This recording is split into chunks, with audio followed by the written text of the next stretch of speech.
Atomic structure যতদূর পড়েছি সেখান থেকে আমরা যে প্রশ্নগুলো পাচ্ছি সেটা হচ্ছে যে ইলেকট্রন, প্রোটন, নিউট্রন এই যে তিনটে ফান্ডামেন্টাল পার্টিকেল আবিষ্কার হলো, এরা থাকে কিভাবে, যাতে করে অ্যাটমটা স্টেবল হয় সেরকম এক্সপ্লানেশন প্রয়োজন।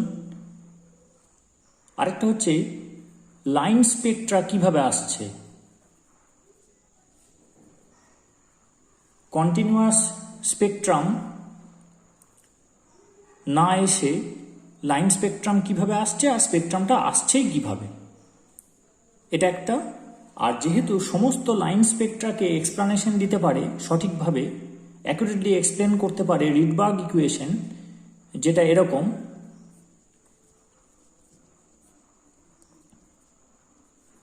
এবং হাইড্রোজেন অ্যাটম নিয়ে যদি এক্সপেরিমেন্ট করা হয় তাহলে রিডবার্গ কনস্ট্যান্টের ভ্যালুটা হচ্ছে 109,678 সেন্টিমিটার ইনভার্স।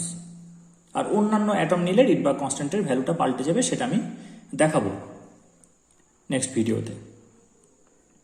তো এইটা যেহেতু সমস্ত লাইন স্পেকট্রাকে এক্সপ্লেন করতে পারছে, এই ইকুয়েশনটাকে এনে দেখাতে হবে। লাইন স্পেকট্রা কিভাবে আসছে সেটা বলতে হবে, আর ইলেকট্রন, প্রোটন, নিউট্রন কিভাবে থাকছে যাতে করে অ্যাটমটা স্টেবল হয় সেই এক্সপ্লানেশনটা দিতে হবে। অর্থাৎ আমাদের এখন একটা মডেল প্রয়োজন যে অ্যাটম কেমন দেখতে। ইলেকট্রন আবিষ্কারের ঠিক পরপরই থমসন একটা অ্যাটম নিয়েছিলেন, সেটা প্লাম পুডিং মডেল নামে বিখ্যাত। বিখ্যাত কারণ এটা মডেলটা দেওয়ার সাথে সাথেই রিজেক্ট হয়ে যায়, সেই কারণে বিখ্যাত। কি বলছেন এখানে, যে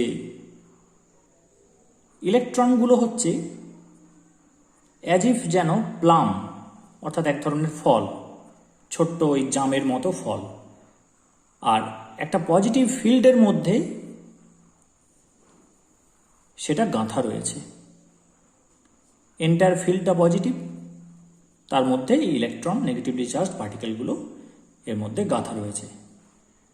অ্যাজ ইফ যেন একটা পুডিং, সেই পুডিং অর্থাৎ কেক, সেই কেকের মধ্যে এই ফলগুলো ভিতরে গাঁথা রয়েছে, বা আমরা যদি আমাদের ভাষায় বুঝতে চাই, একটা কেকের মধ্যে কাজু বাদাম বা কিশমিশ ভিতরে গাঁথা রয়েছে। তো কেন রিজেক্ট হয়ে গেল? প্রথম কথা, এই সমস্ত এক্সপ্লানেশন পাওয়া যাচ্ছে না। দ্বিতীয়ত, এরকম প্লাস মাইনাস গায়ে গায়ে লেগে থাকতে পারে না, they will destroy each other. তো সঙ্গে সঙ্গে এই মডেলটা রিজেক্ট হয়ে গেল। তার পরের ঘটনা হচ্ছে রাদারফোর্ডের আলফা স্ক্যাটারিং এক্সপেরিমেন্ট। সেখান থেকে একটা কনক্লুশন এলো যে most part of the atom is vacant, are the total positive charge is concentrated in the very small part at the center of the atom called nucleus.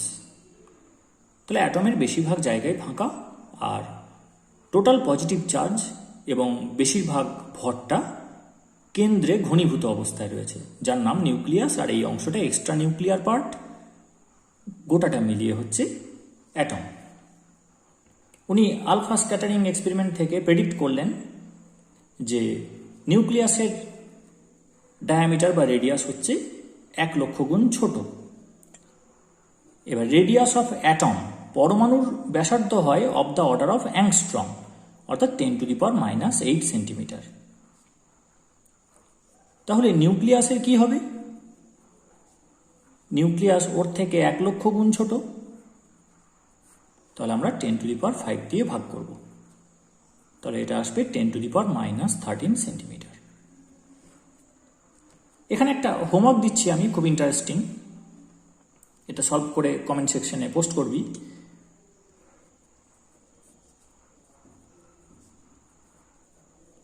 Can you hold 1 cc nucleus? 1 cc atom বলিনি কিন্তু, আমি যদি বলতাম যে can you hold 1 cc substance, তাহলে answer হবে yes, কারণ আমি যে পেনটা ধরে আছি সেটা 1 cc থেকে অনেক বেশি ভলিউম।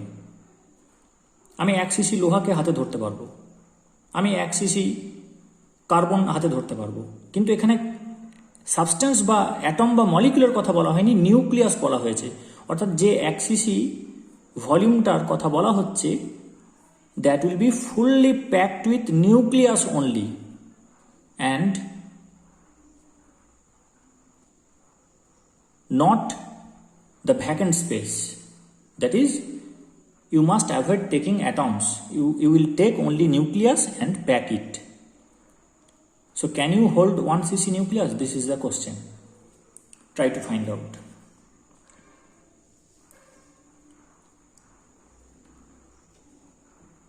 নিউক্লিয়াসটা যে এতটা ছোট এবং বেশিরভাগ জায়গা যে ফাঁকা অ্যাটমের, এইটা কিন্তু রাদারফোর্ড একদম সঠিক বলেছিলেন। আজও সেটা সত্য, কোনো চেঞ্জ হয়নি। অর্থাৎ রাদারফোর্ড অ্যাটমিক মডেলের এই অংশটা কিন্তু ট্রুথ, একদম সত্য। কিন্তু শুধু তো ওইটুকু বললে হবে না, আরও অনেক জিনিস বলতে হবে। Why Spectra originates, how it originates, and why line Spectra appears, এই উত্তরগুলো কিন্তু দিতে হবে। পাশাপাশি ওই যে রিডবার্গ ইকুয়েশন, সেটাও এনে দেখাতে হবে, আদারওয়াইজ গ্রান্টেড হবে না। তো রাদারফোর্ড এই স্পেকট্রা ব্যাপারটা ট্রাই করলেন এইভাবে, উনি ম্যাক্সওয়েলস ইলেকট্রোম্যাগনেটিক থিওরি, যেটা কিছুটা মেনশন করেছি আমি, সেটার হেল্প নিলেন, দিয়ে বললেন যে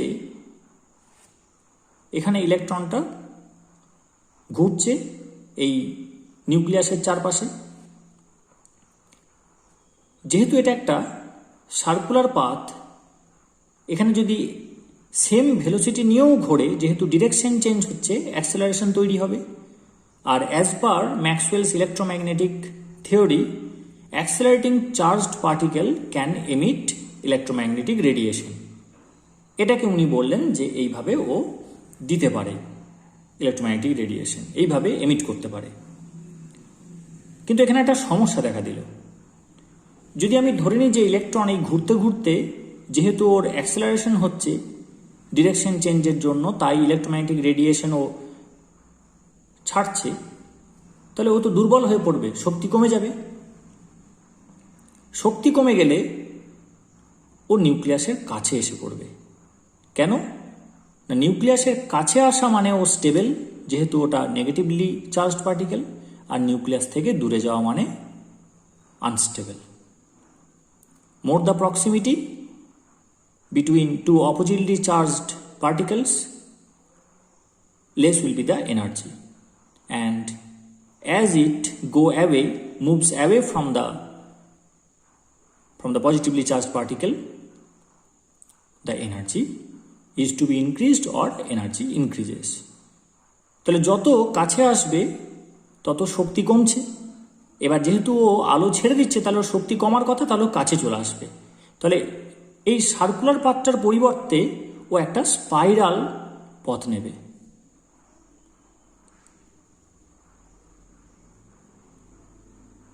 দিয়ে এইভাবে নিউক্লিয়াসে পড়ে যাবে, আবার সেই আগের মতো হবে, প্লাস মাইনাস ঠেকাঠেকি হয়ে যাবে, দে উইল বি আনস্টেবল।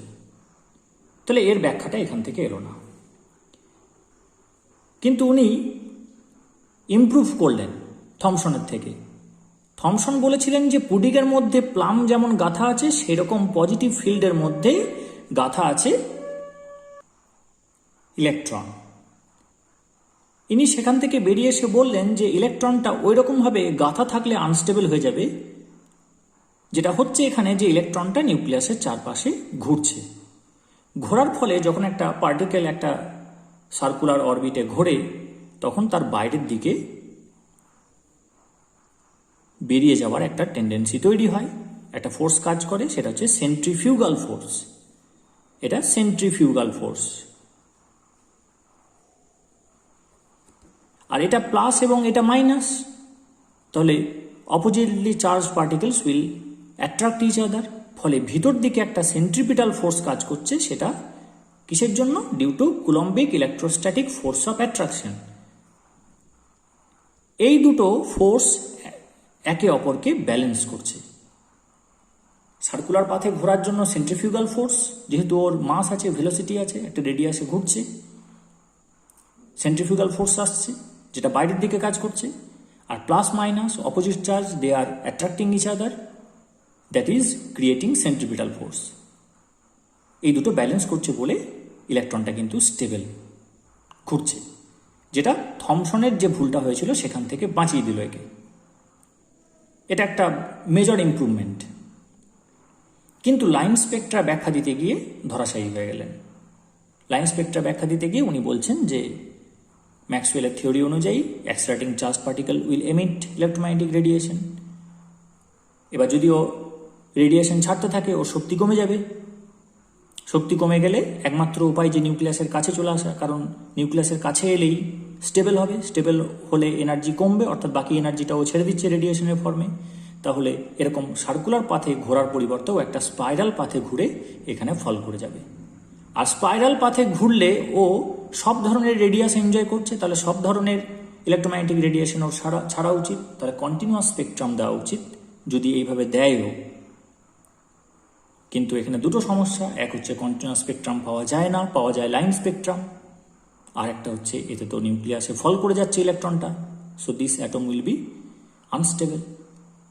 তাই রাদারফোর্ডের একটা অংশ গ্রান্টেড হলো, আর একটা অংশ রিজেক্ট হয়ে গেল। স্পেকট্রামের জায়গাটা, ইলেকট্রন কিভাবে স্পেকট্রা দেয়, অ্যাটম কিভাবে বর্ণালীর সৃষ্টি করে, সেই জায়গাটা রিজেক্ট করে দেওয়া হলো। কিন্তু অ্যাটমের বেশিরভাগ স্থানই হচ্ছে ফাঁকা এবং এন্টার পজিটিভ চার্জ কেন্দ্রের মধ্যে থাকে একটা ছোট জায়গায়। এই ব্যাপারটা কিন্তু আজও সমানভাবে গ্রাহ্য।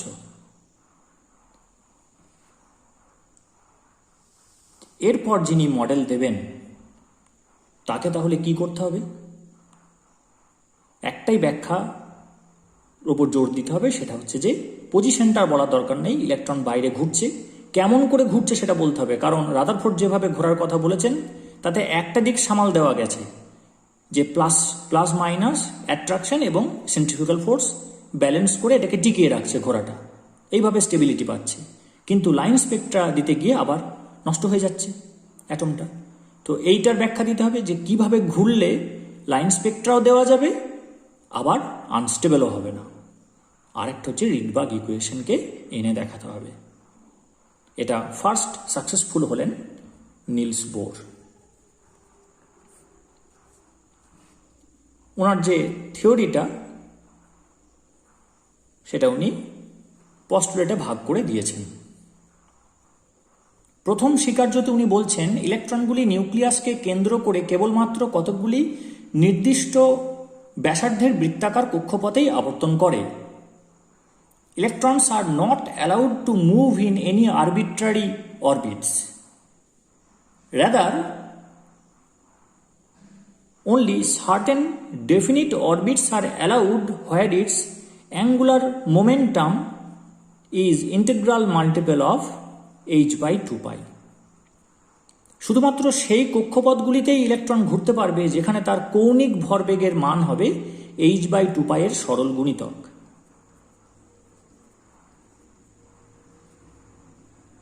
মাস into velocity that will give you momentum, ভরবেগ এটা।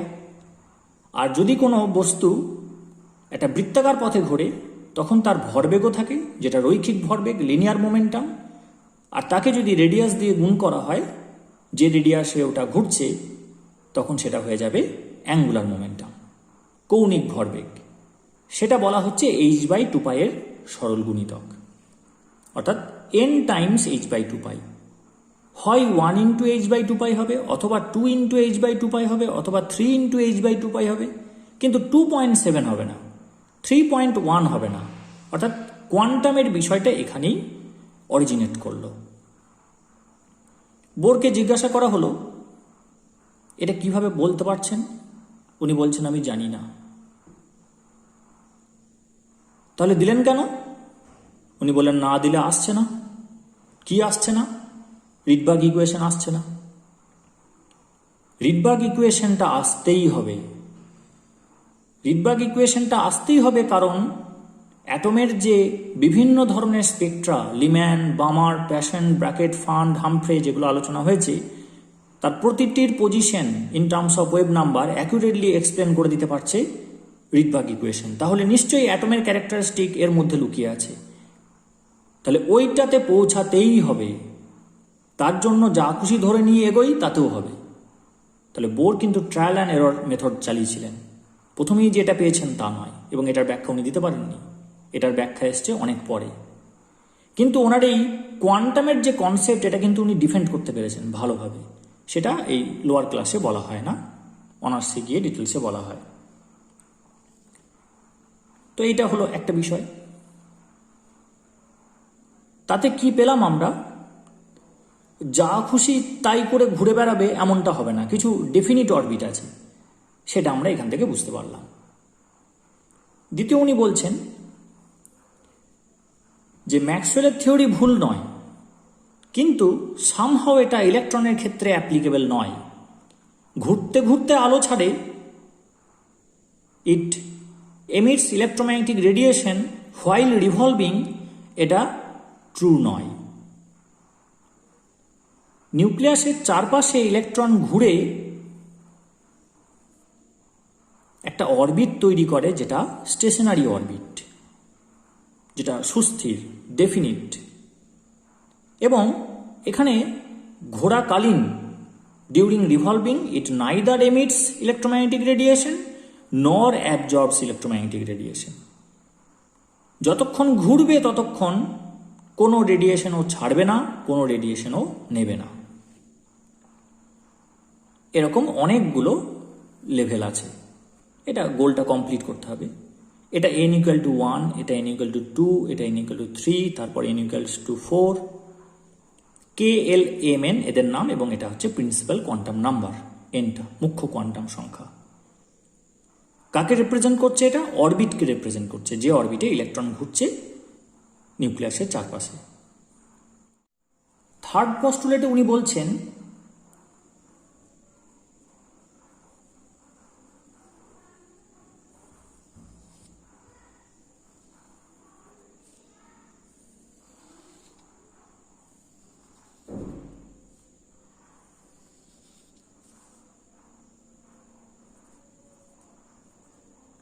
আমি কমপ্লিট করছি না সার্কেলগুলো, এগুলো হচ্ছে বিভিন্ন অরবিট, 1, 2, 3, 4, 5, এগুলো অ্যালাউড, 1.2, 2.7, 3.9 এগুলো অ্যালাউড নয়। যতক্ষণ এখানে ঘুরবে কোনো অ্যাবজর্পশন এমিশন চলবে না, অ্যালাউড নয়। কিন্তু they can be excited to higher energy orbits and they can be de excited to low energy orbits. তারা নিম্ন শক্তি স্তর থেকে উচ্চ শক্তি স্তরে চলে যেতে পারে, আবার উচ্চ শক্তি স্তর থেকে নিম্ন শক্তি স্তরে চলে আসতে পারে। অর্থাৎ 2 থেকে এইভাবে 3-এ চলে যেতে পারে, 2 থেকে 4-এ চলে যেতে পারে, আবার 3 থেকে 1-এ নেমে আসতে পারে, 2 থেকে 1-এ নেমে আসতে পারে, এইগুলো করতে পারে। It will jump from third orbit to first orbit, from second orbit to first orbit, from fifth orbit to fourth orbit, from fifth orbit to second orbit. It can jump. যেহেতু অরবিট ডিফাইন্ড, তাহলে তার এনার্জিও defined. তাহলে ধরে নিচ্ছি E1 থেকে E2-তে jump করছে। এই দুটো যদি ডিফাইন্ড থাকে তাহলে এদের ডিফারেন্সও থাকবে ওয়েল ডিফাইন্ড। যদি এটা 10 এনার্জি হয়, এটা যদি 20 এনার্জি হয়, তাহলে 20 - 10 10ই হবে, অনেক রকম ভ্যালু হবে না। So energy gap will also be sharp if this energy levels are sharp. তাহলে যখন এনার্জি অ্যাবজর্ব করে যখনও এক্সাইটেড স্টেটে চলে যাবে, তখনও আইদার হিট বা লাইট নিয়ে যেতে পারে। লাইট অ্যাবজর্ব করলো অথবা হিট অ্যাবজর্ব করলো। আর যখন নেমে আসবে তখন কিন্তু লাইট ছাড়বে, একটাই ফোটন ছাড়বে, যেখান থেকেই নেমে আসুক না কেন। 5 থেকে 1-এ নেমে এলেও একটা ফোটন ছাড়বে, 5 থেকে 4-এ নেমে এলেও একটাই ফোটন ছাড়বে। 1 electron in a single jump can emit only 1 photon.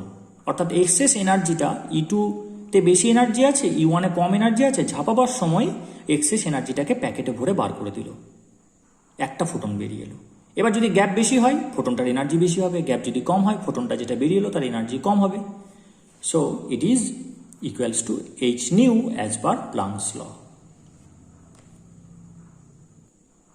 তাহলে এনার্জি লেভেলগুলো শার্প, ওয়েল ডিফাইন্ড, অরবিটগুলো ওয়েল ডিফাইন্ড, তাই এনার্জি লেভেলগুলো শার্প, ওয়েল ডিফাইন্ড, এবং থাকাকালীন কোনো ইলেকট্রোম্যাগনেটিক রেডিয়েশনের আদান প্রদান হচ্ছে না, ট্রানজিশনের সময় হচ্ছে।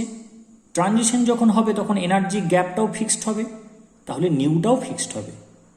সেই জন্য যে স্পেকট্রাম পাওয়া যাবে, either absorption or emission, that will give a signal at a definite frequency, or if I express it in terms of wave number, the spectrum will be obtained at a definite wave number. এই কারণে line spectrum আসে। Gap নির্দিষ্ট হয়ে যাচ্ছে, gap নির্দিষ্ট হয়ে গেলে frequency নির্দিষ্ট হয়ে যাবে, ফ্রিকোয়েন্সি নির্দিষ্ট হওয়া মানে ওয়েভ নাম্বার, তরঙ্গ সংখ্যা নির্দিষ্ট হয়ে যাবে। তাহলে আমি পরপর লাইন পাবো না, কারণ পরপর জাম্প সম্ভব নয়, কারণ পরপর লেভেল নেই। যদি সব লেভেলগুলোই অ্যালাউড হতো, সব অরবিটগুলোই অ্যালাউড হতো, তাহলে সব ধরনের ট্রানজিশন অ্যালাউড হতো, তাহলে সব ধরনের ফ্রিকোয়েন্সি পেতাম, সব ধরনের লাইন পেয়ে যেতাম, কন্টিনিউয়াস স্পেকট্রা হয়ে যেত। সেটা যেহেতু হচ্ছে না, ডেফিনিট অরবিট রয়েছে যাদের মধ্যে গ্যাপগুলো একই রকম নয়, ফলে ডিসক্রিট একটা অরবিট থেকে ডিসক্রিট আরেকটা অরবিটে চলে যাচ্ছে, ফলে ডিসক্রিট এনার্জি ছাড়বে নির্দিষ্ট পরিমাণ। So it will give a photon, it will emit a photon having a definite frequency that will give rise to a line spectrum instead of giving a continuous spectra. তাহলে কি পেলাম? Line Spectra ব্যাখ্যা হয়ে গেল। Spectra দিচ্ছে সেটা ব্যাখ্যা হলো, স্পেকট্রা কিভাবে দিচ্ছে সেটা বলে দিল, আবার লাইন স্পেকট্রাই হবে সেটা বলে দিল। একই সঙ্গে অ্যাটমটা কিন্তু স্টেবল রইল, আনস্টেবল হয়ে গেল না। অরবিটটা কি করে স্টেশনারি হচ্ছে সেটা উনি এইভাবে বললেন। রাদারফোর্ডের কনসেপ্টটাকেই এক্সটেন্ড করলেন। একটা পার্টিকেল যার মাস আছে সেটা যেহেতু একটা সার্কুলার অরবিটে ঘুরছে, এর বাইরের দিকে বেরিয়ে যাওয়ার একটা বল কাজ করছে, দ্যাট ইজ সেন্ট্রিফিউগাল ফোর্স। এর ভ্যালুটা হচ্ছে mv²/r। এটা ক্যালকুলেশন করে ফিজিক্সে দেখানো হয়, সহজ। আর opposite charge attract each other, এটা ভিতরের দিকে কাজ করবে। এমন একটা অরবিটও চয়েস করবে যাতে করে এই দুটো ফোর্স ব্যালেন্স করে যায়। এমন অরবিটে ঘুরছে, এমন ভেলোসিটি নিয়ে ঘুরবে যাতে করে যে সেন্ট্রিফিউগাল ফোর্সটা তৈরি হয় আর যে সেন্ট্রিপিটাল ফোর্সটা তৈরি হয় সেটা একে অপরকে ব্যালেন্স করে দেবে, ফলে একটা ডেফিনিট অরবিট পাওয়া যাবে, ডেফিনিট অরবিটে ঘুরছে ও। এবার এই সেন্ট্রিপিটাল ফোর্সটা অর্থাৎ ইলেকট্রোস্ট্যাটিক ফোর্স অফ অ্যাট্রাকশনটা কি করে আসছে একটু দেখে নিই। আমরা দুটো চার্জ নিই, Q1 Q2, they are separated by a distance r। তাহলে যে ফোর্সটা এদের মধ্যে কাজ করবে সেটা হচ্ছে Q1 ইন্টু Q2 আপন r²। Q1 এর সাথে এই ফোর্সটা প্রপোর্শনাল হবে, Q2 এর সাথে ফোর্সটা প্রপোর্শনাল হবে, অর্থাৎ দুটোর প্রোডাক্টের সাথে প্রপোর্শনাল হবে, আর ডিস্টেন্সের স্কোয়ারের সাথে ইনভার্সলি ভ্যারি করবে, ব্যস্তানুপাতিক হবে। আর মাঝে যে মিডিয়ামটা আছে সেই মিডিয়ামটা অবশ্যই ইন্টারফেয়ার করবে। আমরা এখানে ভ্যাকুয়াম ধরে নিচ্ছি, ভ্যাকুয়ামের ক্ষেত্রে এটা 1 হবে। তাহলে F = Q1 Q2 আপন r²। এই ফর্মুলাটা লাইক চার্জ হলেও অ্যাপ্লিকেবল, অপোজিট চার্জ হলেও অ্যাপ্লিকেবল, অর্থাৎ প্লাস প্লাস হলেও এটা অ্যাপ্লিকেবল, মাইনাস মাইনাস হলেও অ্যাপ্লিকেবল, প্লাস মাইনাস হলেও অ্যাপ্লিকেবল। শুধু সাইনটা চেঞ্জ হবে, অর্থাৎ যখন প্লাস মাইনাস হবে they will attract each other, আর যখন প্লাস প্লাস কম্বিনেশন বা মাইনাস মাইনাস কম্বিনেশন হবে they will repel each other, but the magnitude will be guided by this Coulombic electrostatic force of attraction. This is the Coulomb's law. এবার এটা হচ্ছে nucleus. Z হচ্ছে atomic number, অর্থাৎ কতগুলো proton আছে কেন্দ্রে। Number of protons present in the nucleus of an atom is the atomic number. একটা প্রোটনের চার্জ হচ্ছে একটা ইলেকট্রনের চার্জের সমান। So the charge of nucleus is ZE। This is the charge of nucleus and we write here Q nucleus. And what is the charge of electron? That is E. and r is the distance of separation. R is the radius of the orbit in which the electron is revolving around the nucleus. So the centripetal force that is acting is Jd into E, so it will be Jd square upon R square equals to mv square by r. This is the centrifugal force acting outwards. This is the centripetal force originating from electrostatic force of attraction between two oppositely charged particles, and they are being balanced at that particular position of the orbit. তাহলে বোরের তত্ত্বে সমস্ত যে প্রবলেমগুলো ছিল সেগুলো কিন্তু ব্যাখ্যা হয়ে গেল, অর্থাৎ আমরা কিন্তু একটা অ্যাটমিক মডেল পেয়ে গেলাম। কিন্তু এখনো কাজ বাকি আছে।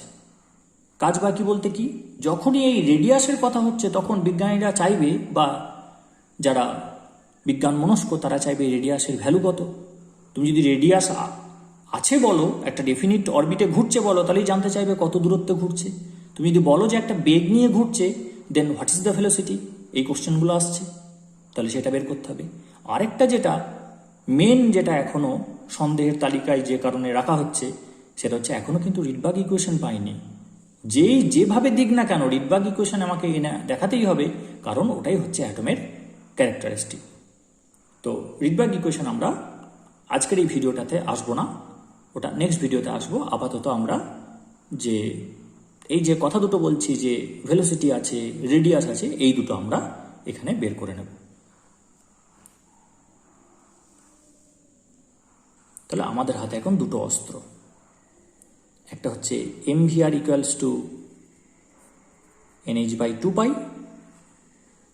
আর একটা হচ্ছে jD square by R square equals to mv square by r. তাহলে আর দিয়ে গুণ করে দিলে এটা হবে mv square equals to jD square upon r. এখান থেকে ভি বের করে নিই, और v ইকুয়ালস টু nh আপন 2π mr। এটা 1 নম্বর সমীকরণ, এটা 2 নম্বর সমীকরণ। পুটিং 1 in 2 we have 1 নম্বর সমীকরণটাকে 2 নম্বরে বসিয়ে দিয়ে পাই m ছিল v স্কোয়ার অর্থাৎ n square h square upon 4π square m square r squared equals to Z square upon r. আর স্কোয়ারটাকে ডান দিকে নিয়ে যাব, আর জেড স্কোয়ারটাকে বাঁ দিকে নিয়ে আসবো। তাহলে আর স্কোয়ারটাকে ডান দিকে নিয়ে গেলে এটা হবে r square upon r, so it will be r. আর জেড স্কোয়ারকে এইদিকে নিয়ে এলে হবে N square H square upon 4π square. M একটা এম কাটবে, একটা এম থেকে যাবে, আর স্কোয়ার এদিকে চলে গেছে, দিয়ে কাটাকুটি হয়ে আর পড়ে আছে, আর এটা হবে জেড স্কোয়ার। এইটা হচ্ছে রেডিয়াসের ফর্মুলা, আমরা বের করে ফেললাম। এটা হচ্ছে একটা মডেলের সাকসেস। যে কথা বলবো সেটাকে কোয়ান্টিটেটিভ একটা রিলেশন বের করে দেখাতে হবে। আমরা দেখতে পাচ্ছি এখানে প্রিন্সিপাল কোয়ান্টাম নাম্বার রয়েছে, যার ভ্যালু হতে পারে 1, 2, 3, 4 অ্যান্ড সো অন। অর্থাৎ রেডিয়াসটা কিন্তু কন্টিনিউয়াস হবে না, জাম্প করে করে হবে, সেই জন্য আমরা এখানে n ট্যাগ করে দিলাম। So the radius of the nth orbit is n square h square upon 4π square m Z square, what Z is the atomic number, পারমাণবিক ক্রমাঙ্ক, কতগুলো প্রোটন আছে কেন্দ্রে, is the charge of the electron, m is the mass of the electron, n is the principal quantum number, h is the Planck's constant, and pi is, you know what is pi. Now I will find the radius of the first Bohr orbit for hydrogen atom. So we will put n equals to 1 and z equals to 1. Z equals to 1 means number of proton present in the nucleus is 1, so it will refer to hydrogen atom, and n equal to 1 means the first Bohr orbit.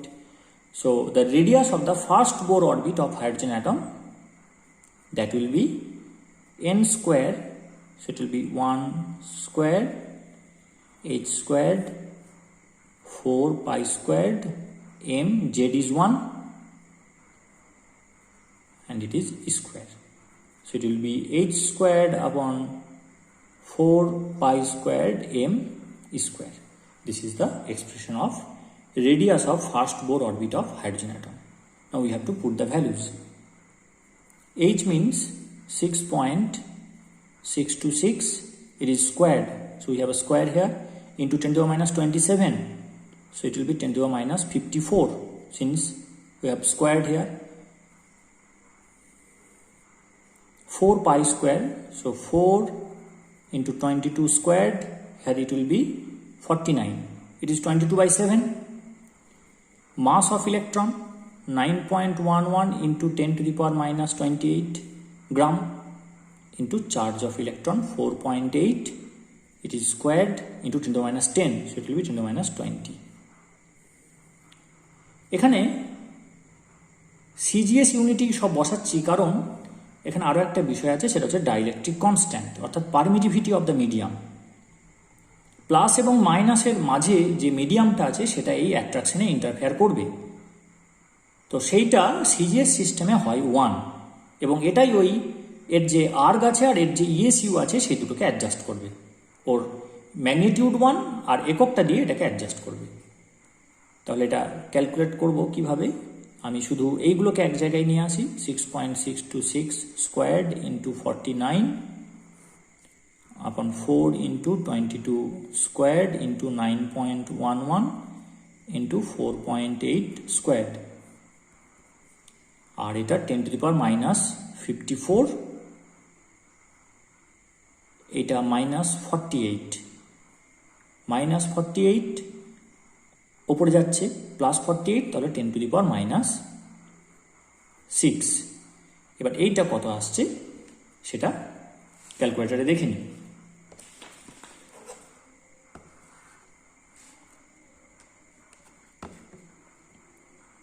(6.6 into 6.626 into 49 divided by 4 equals to divided by 22 equals to divided by 22 equals to divided by 9.11 equals to divided by 4.8 equals to divided by 4.8 equals to 5.294 into 10 to the power minus 3. 5.294 into 10 to the power minus 3. 5.29 into 10 to the power minus 3 into 10 to the power minus 6. It is CGS, so it will be centimeter here. Now 5.29 into, it is 10 to the power minus 9.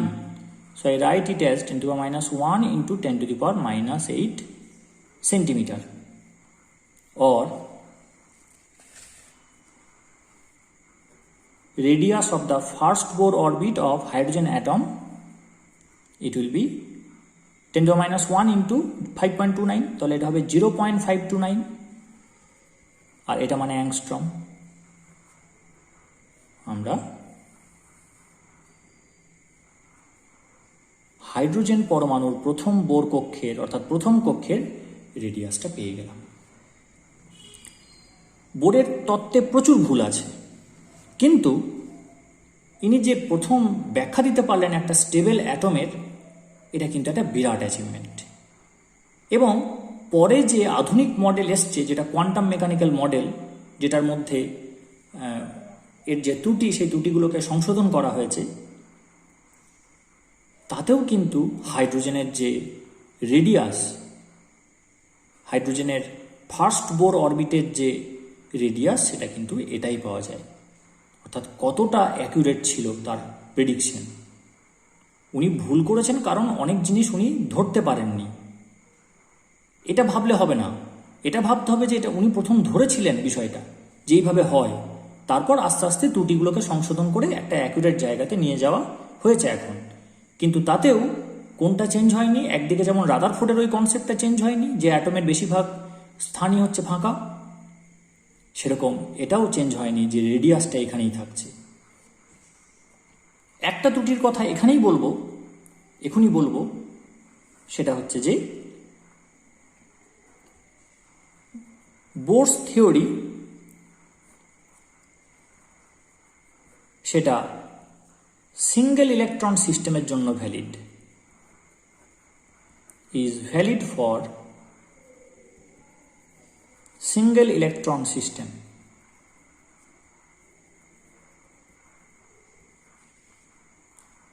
কারণ দুটো electron থাকলে এদের মধ্যে যে রিপালশনটা হবে সেটা হচ্ছে F equals to Q1 into Q2 upon R square, অর্থাৎ E ইন্টু ই, দুটো ইলেকট্রন, তাহলে E square by R square.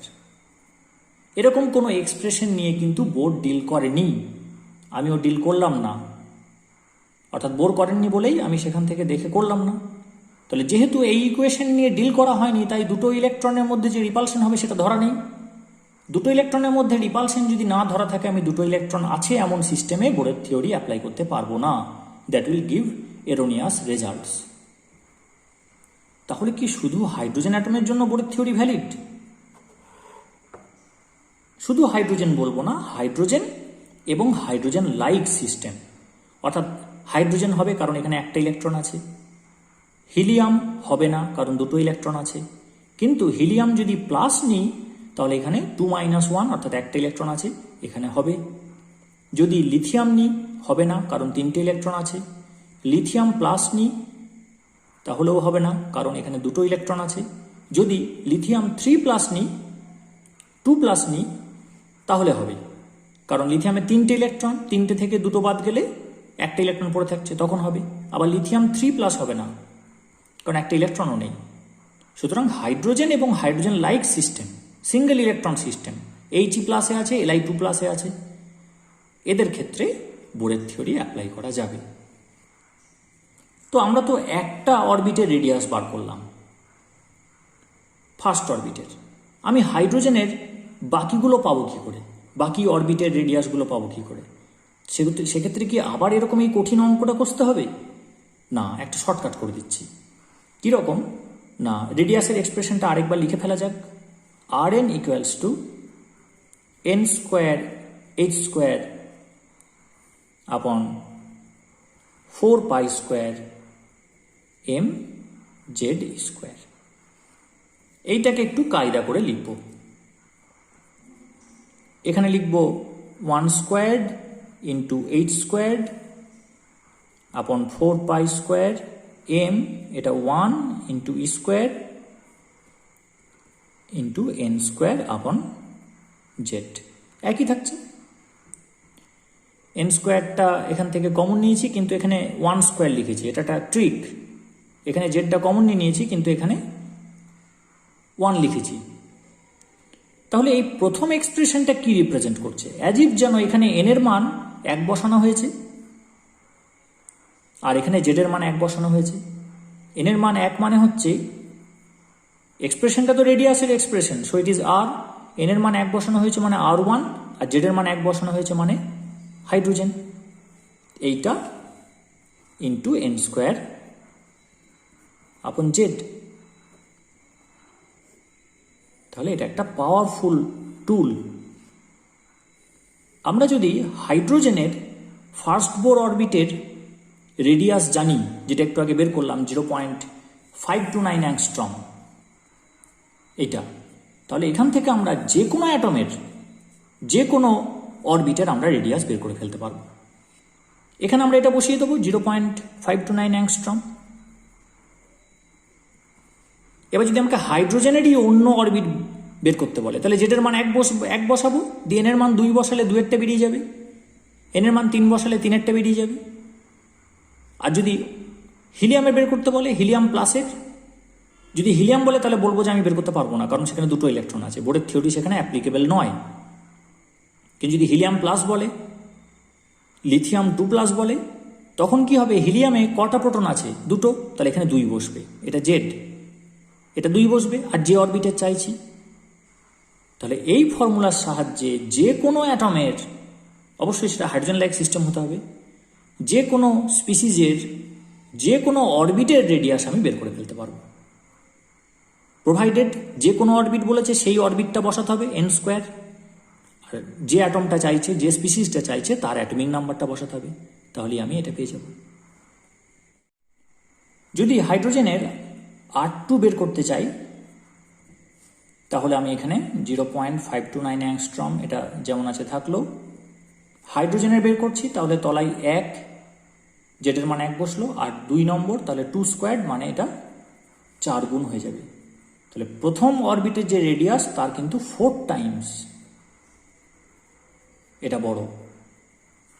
একইভাবে যদি R3H বের করি তখন কি হবে, এটা হবে 3 squared, so it will B 9 Times.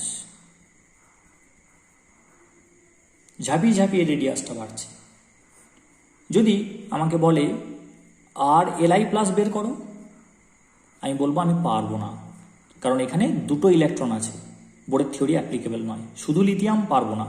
কিন্তু যদি RLi2 প্লাস বলে তাহলে এখানে 3টে ইলেকট্রন থাকে শুধু লিথিয়ামে, 2 প্লাসে একটা থাকবে, সিঙ্গেল ইলেকট্রন সিস্টেম, তার অ্যাপ্লিকেবল, তাহলে এখানে আমি অ্যাপ্লাই করব। এবার RLi2 প্লাস কিন্তু কততম অরবিট বলছে, ধরি থার্ড অরবিট বলল, n = 3, তাহলে কি হবে 0.529 angstrom into n square by Z. তাহলে n কত, থার্ড অরবিট বলেছে, n = 3, তাহলে এটা হবে 3 স্কোয়ার্ড। আর জেড কত, লিথিয়ামে 3টে প্রোটন আছে, হাইড্রোজেন, হিলিয়াম, লিথিয়াম, তো এটা 3 দিয়ে ভাগ, তাহলে এটা হলো 9/3 অর্থাৎ 3 টাইমস হলো। এইভাবে আমরা যে কোনো স্পিসিসের, যদি সেটা সিঙ্গেল ইলেকট্রন সিস্টেম হয়, যে কোনো অরবিটের রেডিয়াস বের করে ফেলতে পারব। যেভাবে আমরা রেডিয়াস বের করাটা শিখলাম এবং সেই রেডিয়াসের এক্সপ্রেশন থেকে আমরা হাইড্রোজেন অ্যাটমের ফার্স্ট বোর অরবিটের রেডিয়াস বের করলাম এবং সেখান থেকে যে কোনো অ্যাটমের যে কোনো অরবিটের রেডিয়াস বের করা শিখে নিলাম, একইভাবে ভেলোসিটিটাও করা যাবে।